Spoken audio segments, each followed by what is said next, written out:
Faly miantrano ao atokantrano indray izay amin'izao alady maraina izao fotoana izay fampitonanay aminareo ao anatin'ny fandarana fifaliana maharitra. Soran'Andriamanitra tsika fa mbola nameny izao fotoana izao indray ahafahantsika mianatra avy aminy satria tsy mitsahatra ny mampianatra antsika izy ny anjarantsika dia mandray izany fampianarana izany. Ankehitriny dia manana lohahevitra vaovao indray izahay kanefa melo izay dia iaraban'ny landy itsika. Miarabanao landy. Miarabanao koa Flora. Tonga soa eto amin'ny fandarana indray ianao. Dia misaotra betsaka ary tena faly mbola hiaraka aminao indray androany. Lohahevitra vaovao indray no entinay ho anareo amin'ity alady maraina ity dia tsy inona moa izany fa ny fifaliana ny fahaizana miara-miaina amin'ny hafa. Mety anontany angamby ianao hoe inona indray ary izany lohahevitra izany. Tena ilaina tokoa ny fahaizana miara-miaina amin'ny hafa raha te hanana fifaliana isika. Tsy hivona moa izany fa ny fandaharana dia ny mba hitantsika tsirairay avy fifaliana maharitra. Te anontany ny landy aho hoe inona indray moa landy no nahatonga antsika ny safidy izay lohahevitra izay. Ia, misaotra betsaka anao Flora ny amin'ny fanontaniana ary tena misaotra an'Andriamanitra ny amin'ity fotoana androany ity izay mbola ahafahantsika rehetra indray mianatra zavatra vaovao satria fantatsika fa ny maso antsika mandrakariva ny kendren'Andriamanitra amintsika. Ny safidy an'izay lohahevitra izay tsika androany satria fantatsika fa tena manan-danja eo amin'ny fiainako sy ny fiainanao izany. Ary samy tediaviko sy tediavinao izany eo amin'ny fiainana izany hoe ahoana ny mba ahaizako miara-miaina aman'olona izany satria miankina amin'izay ny ananako fifaliana ao amin'ny fiainako izany. Dia izay no voaboasantsika eto androany. Izy moa tsika ny tsy te hiara-iana amin'ny hafa satria raha olona anankiray nge tsy ahavita ny fiainana tsy maintsy hoe mila olona ihany amin'ny fiainana na ao an-tokantrano izany na any amin'ny fiarahamonina eny amin'ny toerana misy antsika izany na amin'ny firenena izany indrindrandrindra na any amin'ny fiangonana izany ilaina hatrany izany hoe ny fahatsarana izay fiaraha-miaina izay. Tahaka ny ahoana moa izany ny tena hoe antony lehibe izay tsy maintsy ilaina izay fiaraha-miaina izay amin'ny landy. Satria tsika nefa napetraka ho iray eto amin'ity tany ity. Misy antony matoantsika nataony maromaro fa maninona ary nohatrany hoe tsy adama fotsiny nataony fa nanao olona hafa izy ary namorona antsika rehetra izy satria Andriamanitra dia Andriamanitra tia fifandraisana. Ary tsapantsika izany hatramin'ny voalohany amin'ny hoe maha-trinité azy Andriamanitra ray zanaka fanahy masina izay raha amin'ny fivavahana kristiana moa izany resahantsika. Mampiseho an'izay natioran'Andriamanitra izay dia Andriamanitra tia fifandraisana.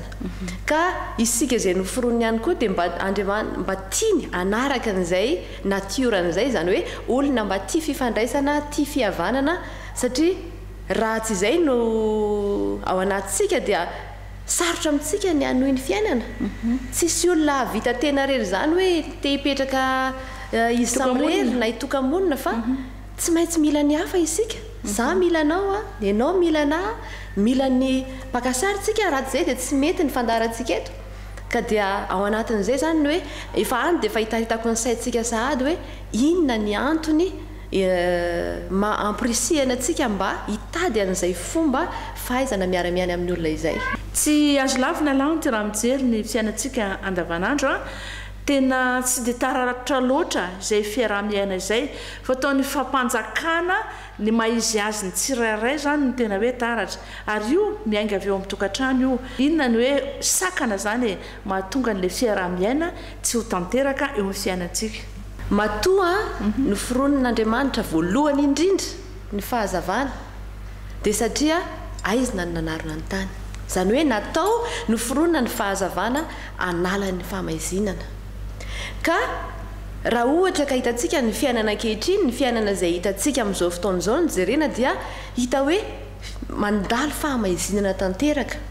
Na any amin'ny tokantrano, na any amin'ny toeram-piasana, na eo anivon'ny firenena, eny fa na dia eo anivon'ny fiangonana azy dia ahitantsika an'izay fandalovana izay fahamahizinana izay. Inona moa no tena fototra ataoko banky tokana dia ny hoe tsy fifankatiavana izany. Tsy fitiavana izany fa habangan'ilay fitiavana izay azoko faritana hoe fahazavana eo amin'ny fiainantsika zanak'olombelona. Ka raha ohatra ka tsy misy io fitiavana io dia io zavatra rehetra hitantsika olana amin'izao fotoana izao io izay mitarika ny olona hisaraka, mitarika ny olona hamono tena, tsy mahita tsirony amin'ny fiainantsony, mitoetra anatin'ny alahelo lava ao anatin'ny fahorem-po ao anatin'ny fahadisom-panantenana zany rehetrarehetra zany ilay atao hoe endrika ny asaran'la fahamahizinana ao amin'ny fiainan'ny zanak'olombelona ka zay no antony isafidianantsika ny tyloha hevitra ity ny hoe ny mahazava-dehibe ny fitiavana fananana fitiavana ny eo amin'izany hoe fahaizana miara-miaina aman'olona zany nambarany landytsika teo ny amin'ny hoe fitiavana zany hoe tsy misy fiarahamonina na fiaraha-miaina mahomby raha tsy misy ny fitiavana inona moa landy ny tena hoe mahazava-dehibe an'izay fitiavana zay zany hoe ny toeran'ny fitiavana zany eo amin'izay fiaraha-miaina amin'ny olona zay ny olona mijery atsika tsy voatery olona mivavaka daholy na hoe mety hoe mivavaka ihany izy fa tsy mbola tena anisan'ny olona tena resy lahatra ny amin'izany hoe fahatsaran'Andriamanitra zany mba eo mety hoe eo an-dalan'ny fikarohana an'izay izy amin'izao fotoan'izao eo an-dalan'ny fitediavana an'le hoe aizany misy an'izany fahazavana resahan'ny reto olo reto zany aizany misy an'izany fitiavana zany ary eo indrindra ny antony dirantsika ny amin'ny hoe inona zay lanjan'izay fitiavana zay eo amin'ny fiarahana amin'ny hafa mety milaza ianao hoe mety misy fomba hafa hitanao fa mino fa tsy maintsy miafarany amin'ny fitediavana nyity tena fitiavana ity ihany vao mety hatanteraka n'le tena hoe firindrano amin'ny fiarahamonina misy anao zany ny tena antony mahatonga antsika amin'ny teny hoe manandanja eo amin'ny fiainantsika ny fananana le fitiavana dia satria io fitiavana io dia tsy azo azontsika fotsiny amin'izao io fa nisy loharano nipoirana zany le tena fitiavana ary araka ny zavatra nampianarana antsika dia voalaza ao amin'ny ten'Andriamanitra ao amin'ny baiboly zany izy ity zany dia ataoko hoe fanambarana ny fitiavan'Andriamanitra isy anao no misoratra ato anatin'izy ity Andriamanitra tena ny te ampiseho amintsika zany atao hoe fitiavana zany ary nambarany mihitsy zany hoe nanehoany antsika n'izany fitiavana zany dia ny tamin'ny nanomezany antsika nanolorany antsika ny Jesosy Kristy mba tsy ho very zay rehetra mino azy fa hanana fiainana mandrakizay zany hoe hitoetra ao anatin' zany fiainana mandrakizay zany ka inona ny antony ilazantsika n'izany hoe fitiavana avy amin'Andriamanitra zany satria tena tsapa hoe tsy haitsika zanak'olombelona ny hizara raha tsy efa nandraytsika aloha voalohany indrindra lesona antsika faharoa tamin'ny 7:4 zany hoe tsy afaka hizara zavatra tsy hanananao ianao na tsy afaka hanome zavatra tsy voarainao ianao zany ka rehefa tsy hanananao le fitiavana dia tena tsy zavatra ho zarainao eo fa dia le io fitiavan-tena io no zarainao na hoe ny mifanohatra amin'izay zany misy ten'Andriamanitra milaza lazain'ny Paoly ao amin'ny Romanina 12 ny 9:20 izay tena manindry mafy an'izany atao hoe fifankatiavany ny mpiaramonina izany io dia lazainy ao ny hoe miraisa saina ary aza misy mihevitra zay avinavina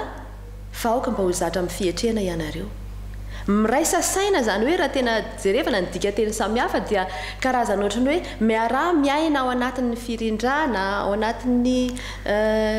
fifanajana fifanomezan-danja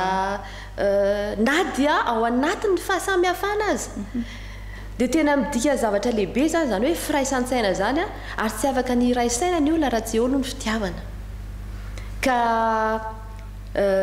ny vokatra zany hoe tena fahaizana miara-miaina zany dia hitantsika tsara fa misy fitahiana lehibe ary tena fitahiana goavina no nampanantenan'Andriamanitra antsika voalazana any amin'ny mpanao salamo zany fa 3:30 ny 9 sy ny 9 farany izay manambarany hoe endreo izy mahafinaritra raha ny pirahalahy no mifankatia efa misy sadiny hoe firahalahiana ao anatin'le izy zany hoe efa misy fifankatiavana sady zany ao anatiny endreo izy mahafinaritra raha ireo mpifankatia ireo no miara-monina satria ao anatiny zany no tononony Jehovah ao ny fitahiana rehetra inona moa ny zavatra mbola tediavintsika amin'ny fiainana tsy samy miandrandra fitahiana ve tsika inona le fitahiana izay andrandrayntsika io dia ny hoe mba hanana fahasalamana tsara mba hifankatia ny zanaka sy ray aman-dreny aomby amin'ny asa atao ary hanana fiadanam-pony indrindra zany ary ihany koa ny tena zava-dehibe dia ny mba hoe olona ho vita fihavanana amin'Andriamanitra raha ny zavatra izay nampianarin'Andriamanitra ahy manokana ny amin'izany hoe ahaizako mitia ny hafa izany na hoe mizara ny fitiavan'Andriamanitra amin'ny hafa izany dia nisy tena nanetra anahy Flora ny lazainy Jaune ny eo amin'ny toko 7:7 izay manambara mihitsy ny amin'ny hoe izy tsy maintsy mitombo zaho tsy maintsy mihena.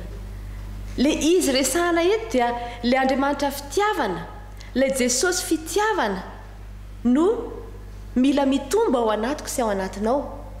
Fa izaho kosa, izaho landy tsy maintsy mampiena ny tenako aho zany. Zany hoe tsy hoe mampiena manao régime akory zany fa mampiena ny fitsinjovako ny maha izy ahy loatra, na hoe ny fiheveran'ny tenako loatra, na zay metimety amiko na le hoe izaho zany mampiena le maha izaho ahy zany. Ka ny olona zay tena hoe tia hampitombo an'i Jesosy ao anatiny zany dia tsy maintsy mianatra an'le fombany aloha, satria tsisy mahay an'le izy raha tsy efa nahita ny fomban'i Jesosy zany. Naneo an'izay fitiavana zay izy dia le fitiavana zay mandany tenany, tena hoe nandany tenany izy voalaza ny any amin'ny Filipiana toko 2 any ny 9 sy ny 7 dia milaza izy hoe izy na dia nanana ny endrik'Andriamanitra azy na dia nanana an'izay toetra ataontsika hoe position ambony indrindra izay dia nataony tsy ho zavatra hoe ho fikirina zany hoe toerana misy azy mitovy amin'ny endrik'Andriamanitra zany fa tena naka ny endriky ny mpanompo. Tiako be io Flora. Nanaiky zany hoe nanetry tena naka ny endriky ny mpanompo ary nanao zay nampitovizana ny tenany amintsika olombelona zany. Tena zava-dehibe zay toetsainy zay hoe nanaiky izy nametraka ny tenany ao ambanin'ny hafa mandrakariva. Eo ihany koa ny toe-pon'i Jesosy izay hitantsika tsara atao amin'ny hoe zay nanolotra ny ainy ozy izy voalaza ny Jaune toko 5:7 zany hoe zay tiany sakaizany dia mahafoy manolotra ny ainy mba amin'izay ny sakaizany. Maro ny toe-po zany nahitako an'izay fomban'i Jesosy zay na dia atao hoe nanana ny Andriamanitra ny endrik'Andriamanitra azy ary izy nanana ny toerana ambony indrindra dia nanaiky an'izay nampahantrany zay. Inona moa ny tanjony tao anatin'izay? Fitiavana. Izy nanaiky nampahantraina mba haninona?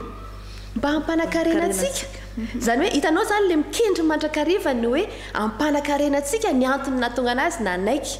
nampahantraina ohatran'izay. Ka le izy mifanohitra amin'ny fitiavan-tena